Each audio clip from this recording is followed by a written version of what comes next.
Thank you very much, Mr. Rao. We are extremely grateful to you for giving this presentation personally. I admire and admit that your team works very, very diligently and hard to bring out the theme paper, and we have been always very closely associated with them to bring out this paper. Fellow delegates, chief guest has to leave because of his urgent meeting with the, so we have to make a change and. No, let Mr. Dubey and Mr. Sharma speak earlier. Okay then. Thank you very much, sir. Thank you. Same sequence. Okay. We are very fortunate, fellow delegates, that we have along with us Dr. Deepak Sharma. He is from Australia, Professor Sharma. He very kindly agreed to our request, and he is associated with Mr. Bajaj. He will share the international experience, his knowledge in the field, analysis, how the Indian market is developing and how the world is developing.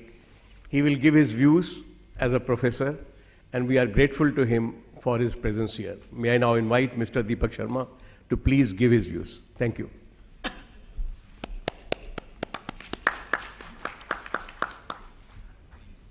Thank you, Mr. Bambani, for your kind introduction.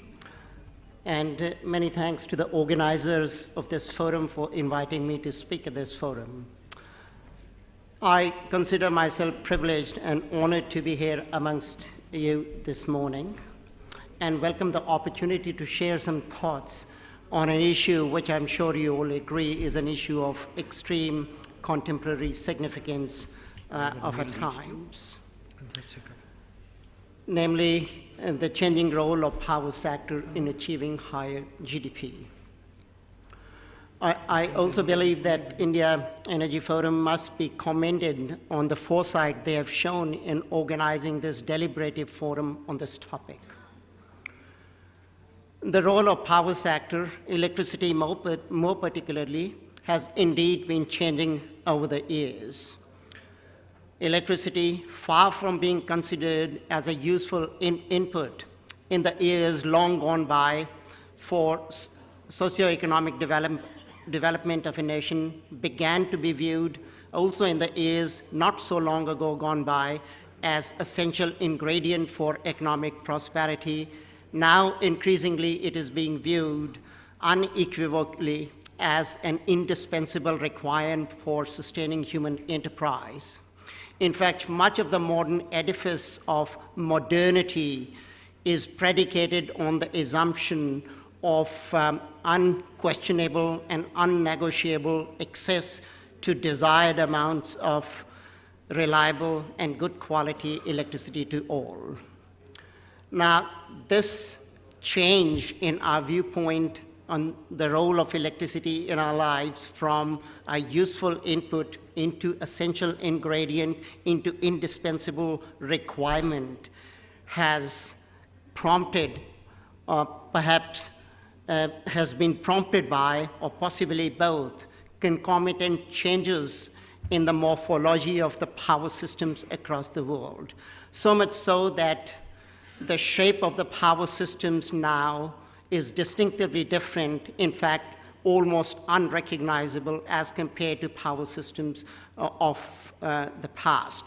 And this is true both in structural as well as paradigmic sense. Structurally, this system, power system has interspersed with so many of smart technologies, smart grids, smart meters, smart consumers, smart investors, and other smarts.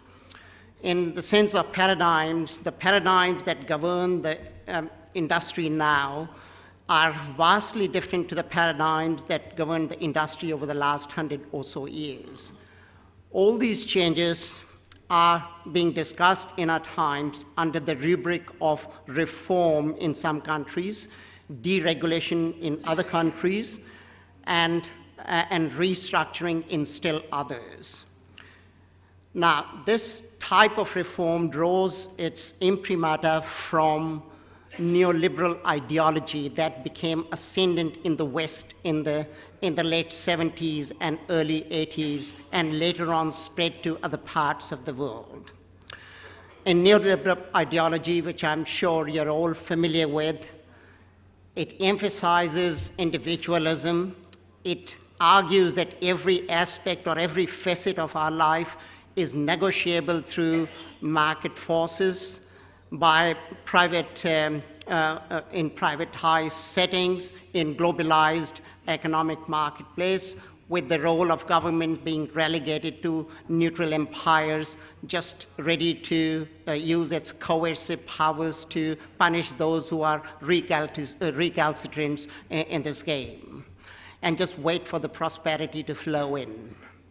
The leitmotifs of this ideology, therefore, are competition, choice, cost-reflective pricing, and user pays. Guided by this philosophy, in the 80s, countries began to restructure their industries. This happened in Anglo-Saxon countries in the beginning. In Australia, we started to reform our industries in the mid-80s onwards. The same thing was happening in the UK, US, and New Zealand. So it was initially, effort was focused in Anglo-Saxon countries. Later on, other countries joined in, Western European countries to some extent, Scandinavians, Japan, Korea, and so on. And finally, it spread to developing countries. The old systems were dismantled completely and replaced with new systems which looked very different from the systems that we had before. In fact, some of these countries accepted this change willingly, others grudgingly, while others have been coerced into change. No country has been left untouched by the winds of change. Notwithstanding this apparent differences between the size or the shape or the speed of reform in different countries, its essence and its direction is quintessentially the same. And the core elements of this reform are unbundling of the competitive and monopoly segments of the industry, introduction of competition in the competitive ends of the industry, the generation and the retail ends, creation of non-discriminatory access arrangements for the monopoly networks, re-establishment of the new regulatory frameworks in order to oversee the transition to the new world, as well as for the governance of the industry. So these have been the key changes that have taken place in industries around the world. Now the question arises, what have been the outcomes of reform? What kind of gains have we achieved as a result of reform? Well, the answer to that question would depend on what were our expectations from reform. What did we expect reform will do to our economies?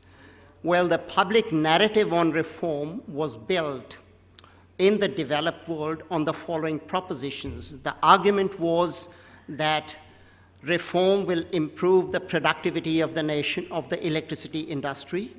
As a result, the cost of electricity production will come down, the prices will come down, and this low prices will then reverberate throughout the economy and vivify the economy, which will improve the domestic and international competitiveness of the economies and will ensure the ongoing prosperity of the developed world. In the developing countries, however, much of the imprimatur for reform was based on the argument that reform will promote the much-needed investment into the industry, which will help alleviate chronic power shortages, which were acting as a hurdle to the release of entrepreneurial zeal, which was long suppressed in these countries and eventually lead to glory and bliss and so on. Now, these were our expectations. Now, coming back to the question, what kind of outcomes did we get from reforms? Well, I can speak with a little more confidence about what we had in Australia and some other parts in which I've been, of the developed world in which I've had the pleasure of doing some work. Well, in simple words, I say that the outcomes of reforms have been varied. Yes, there have been some positives, there have been some negatives. In short, there has been a significant disparity between what we had expected and what actually happened. For example, in Australia, the price of electricity did come down initially, metaphorically speaking, for 5 minutes or so, before it began to increase. And it has been increasing ever since. In fact, right now, we pay between 2 to 3 times in real terms the price for every unit of electricity than what we paid when we started to reform. Moreover, the falling prices in electricity in the initial stages of reform were not due to the reform itself. In fact, they were already in train due to investment made in the 1970s and early 80s into advanced technology. So the prices were already in train. Reform, all that it did was to continue with that trajectory. So it will be wrong to attribute reduction in prices to reform itself. Moreover, the gains from reform, from the lower prices in the initial years, were appropriated by industry, not the households, because the governments at the time were very concerned that electricity prices may actually go up. So they blocked the householders from the vagaries of these fluctuating prices. Only the industry was allowed to purchase electricity from the spot markets. And the prices came down because we had excess capacity at the time, so generators were underbidding each other in order to get scheduled for generation in the market. Soon, capital-intensive industry realized that their survival does not depend on low prices, so they knew how to play the system, and finally, the prices began to go up. And as I said a moment ago, right now they're close to 3 times the prices that we pay. We paid only a few years ago. In terms of the productivity of the industry, I have very serious doubts if there has been a real gain in our productivity. Why most of the productivity gains, or apparent productivity gains, in fact, have been there, are there, because a lot of activities of the energy utilities are now outsourced. So many of the cost items have been taken off the balance sheet of the energy companies. Hence, there is an apparent improvement in productivity. But such gains in productivity may have been more or less fade away in comparison with the cost of complying with the regulatory requirements of our system. So it's only a shifting of cost from one point in time to another, and hence there's an overall increase in prices. Also, several studies have been taken up by different groups to work out if such gains have indeed vivified our economies, and the answer at best is that such gains, one can only say that they are inconclusive evidence that reforms have in fact vivified our economies. There have been other concerns which are being raised by people with technical background, engineers in particular in our system, because they argue that because of reforms, their billion-dollar machines are now ramping up or ramping down according to the dictates of the market, rather than their natural specifications. Hence, there's a feeling that our expensive assets are running to ground at a much faster pace than we would have liked them to be. Also, socially, there are a great deal of concern because most of the utilities in Australia have closed their planning departments because planning functions have now been relegated to the markets. So no one is willing to provide training to young people or employ young people in the electricity industry. So that's been another issue which is being raised in the public arena. Finally, there are concerns that there has been a great deal of wealth that has transferred from the richer segments to the poorer segments of society as a result of reform.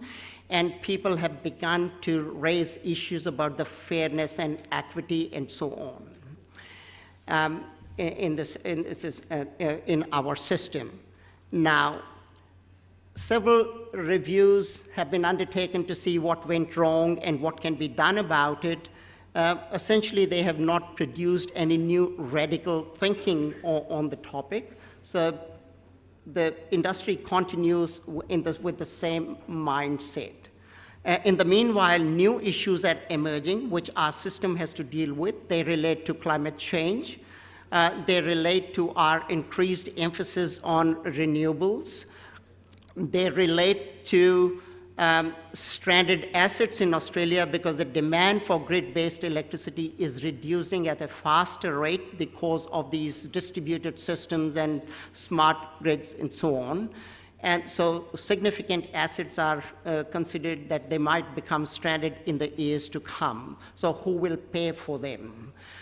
Then there's an issue of the interface between energy security, water security, and food security, because all the policies that we make in the energy sector to provide, to ensure energy security interact in one way or another with water security, because most of our power stations use groundwater for cooling purposes, and that groundwater is also needed, competes for use with irrigation and agricultural activities. So the food prices have been rising and the water issues have been.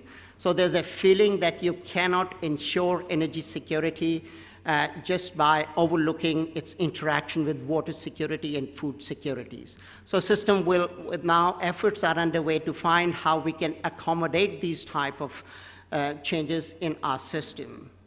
Now the question is, what are the pointers we can draw from our experience?